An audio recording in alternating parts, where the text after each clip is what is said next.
So if you were to ask me, how much does it cost me to get one of these deals? I have no idea. What's my CAC? No clue. Any of these marketing numbers, I would not be able to tell you. And so I saw this as a problem because I couldn't know how much I'm spending, how much I need to spend, where I could make the optimizations. And so I actually just created this Airtable workspace over here to help me do exactly this. We're able to create dashboards so we can embed inside our HubSpot to keep our workflows very simple. I'll be showing you how we get the analytics into this Airtable in a second. But first things first, I asked ChatGPT, how do small businesses with less than 10 employees typically track metrics such as CAC or LTV? And there's many, many different ways. I just wanted a simple solution because the answers that I need answered are not very complex. And so the one that actually fitted me best, based on my skill set, is this Make automation one. Secondarily, I've also had some experience with Airtable because I've given away like a whole bunch of Airtable automations completely for free. So I had some experience with that. So that's why I chose this. That being said, I did try out like a tool like Databox, for example, and I thought it was pretty cool. And it's actually super nice. I just don't think I need it right now. I think something as simple as this is all I need. Okay, so let's get started with the very first thing. If you want to replicate this, you're going to want to get Airtable. Airtable is just like Excel. It allows you to store data. And then this is how I've set mine up. So I'm basically looking at all of the analytics on a monthly basis. I will be updating the analytics every single day, but I look at them every single month. And as you can see, like I've got very little data in here. It's also sample data, so this is not real. Um, but when I add things, I might decide that it's better to do it on a daily interval or something like that. So this might change, but this is the basic framework that I think I'm going to leverage. And then the next thing is the interfaces. This allows us to see the analytics. We can create charts, graphs, all of these different things. It's super intuitive what you can actually create with Airtable. Okay, so let's move on to the embedding and then the automation. So I use HubSpot as my primary CRM, and so I've just embedded this dashboard inside HubSpot. I use Airtable as well to track my service delivery analytics, like the campaign trends and things like that.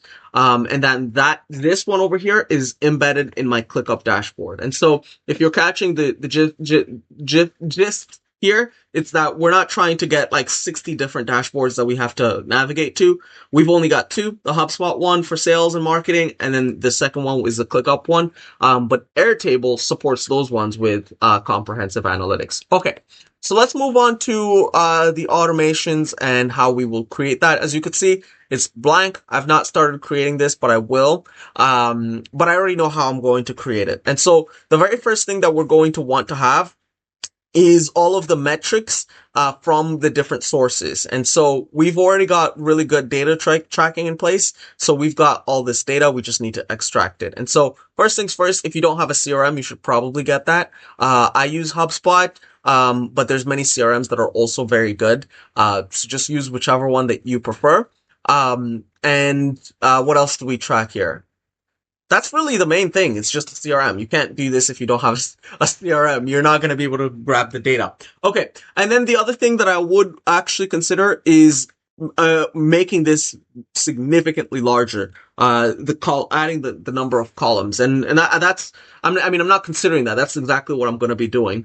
Because prior to the deals being created, I want to be able to know, how many emails are we sending, how many leads are responding, how many positive replies are those, and then how many deals are those, and then how many meetings are those, and then from those meetings, how many proposals are those, and then from those proposals, how many of them are closing, what is our sales cycle time, all of these things that we don't know.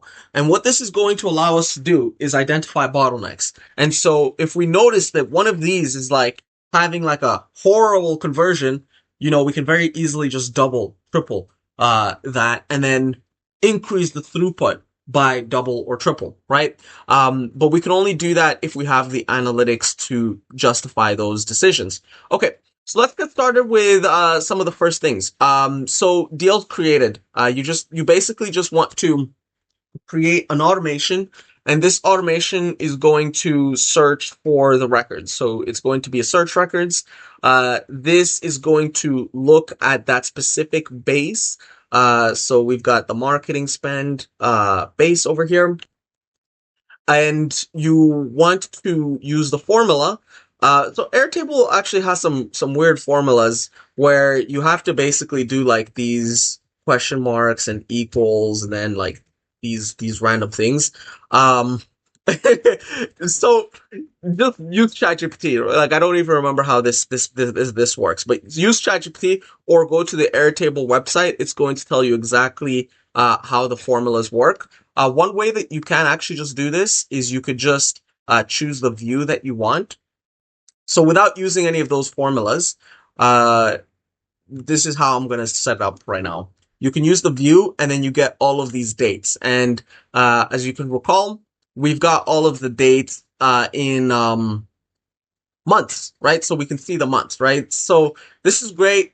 And actually, I think I will be using it just like this because something that's interesting is a deal might get created 3 months ago, the meeting might happen a month ago, and then the deal might close today, right? And so does that mean we should probably update the record 3 months ago? Yes.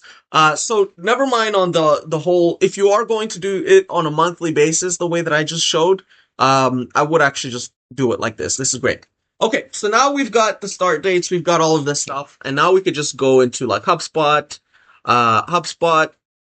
and then search deals. We could do search for deals, right? And then when we search for deals, there's going to be filters that we can choose, right? So this one's going to be create date. So create date is greater than. Yeah, so let's do greater than is going to be the start date. And the end date,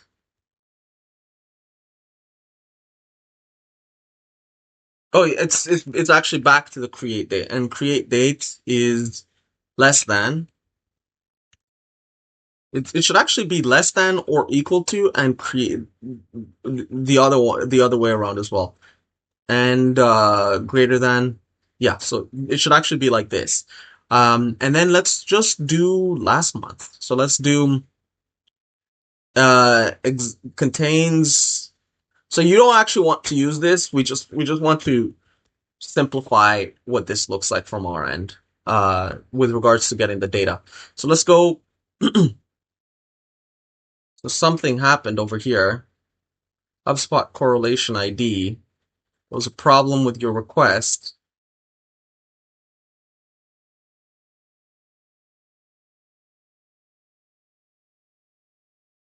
12/1/24 output properties. So you know what this might actually be? This might be one of those date formatting things. So you actually probably need to do um like a date formatting. So let's do format date. Actually, I'm pretty sure this is it. This is the thing. And by the way, in just a second here, we should be done, and then I'll move on to the last thing I want to walk you guys through. So start date. So let's do YYY. Boom. Let's do and then DD. And then let's also do this last one over here, which is format date as well.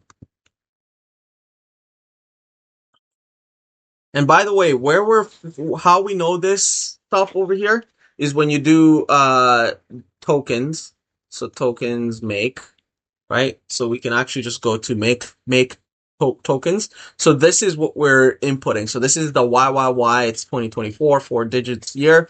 This is DD. So this is how we're knowing what to input over there.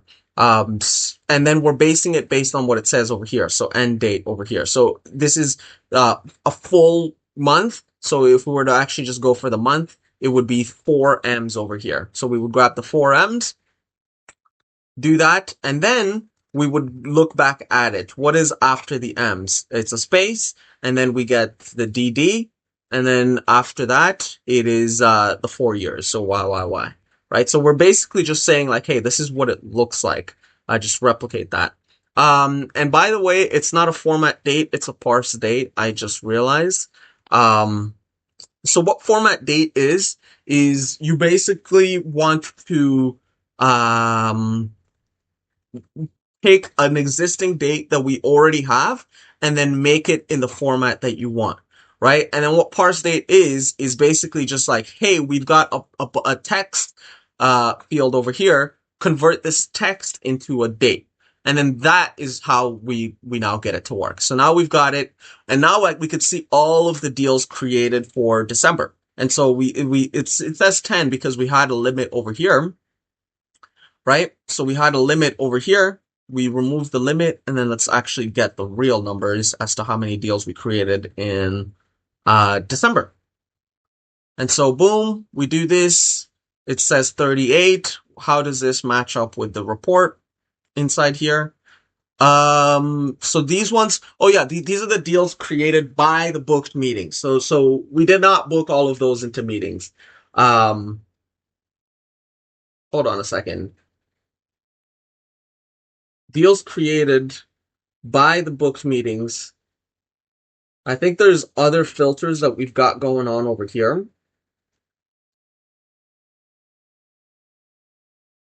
Oh, that's what it is. These are happening on a weekly basis. So we're seeing all of these on a weekly basis. That being said, like I would want to double check that all of these numbers match up. So what this is going to allow us to do is make sure that when we are looking at our Airtable numbers, they're the exact same as our HubSpot numbers, which is the exact same as every other number that we're looking at, right? This is going to allow us to trust the data that we are seeing. And then by trusting the data, we can then make the informed decisions, right? Okay, so now we've got the number of deals created. We would basically just update a record. When we update the record, we would be updating the Airtable record specific to the one that we had just grabbed, which was the month. And then we would be updating that very specific field, which would be the uh, which would be the deals created, right? So we would be updating the deals created by adding the total number of bundles there. And then once we've done this, we basically want to add a router, and this router is going to do everything. So it's going to search our entire workspace. So this is just the deals. So we just did the deals for this specific month, right? We can remove the filter because we don't need it. And maybe something you can do is you can do like last 90 days only or last 6 months only. Okay. So we just got the deals created. If we were to let this run, it would update the deals for every single thing, right? Now we can start to look at the meetings created, the deals closed, and all of these things. It would be the exact same process. And then with regards to your financials, and so the financials, getting the financial data, you can actually use existing tools. So like if you were to search QuickBooks, for example, I don't know if they tell you. I don't really use QuickBooks, but maybe they don't. So QuickBooks, purchase order, customer. I'm sure they do. They have a lot of integrations. So you can search whichever accounting software you use, or you can use undocumented APIs. So that's probably the route that I'm going to be going into if I don't find that. So I will search up QuickBooks again, find where they showed the analytics for our marketing spend, and then if we don't have that, I will just use undocumented APIs to grab that information. And if you're curious how we use undocumented APIs, just go to my YouTube channel. I have made a video on that. It's like secret APIs or something of that nature. But this is essentially how we're getting the data. And then for smart lead, number of leads responded, we're doing the exact same thing. Number of everything. And then once we have all of this, we create a dashboard. We put that dashboard inside HubSpot, and then that's it. Cheers!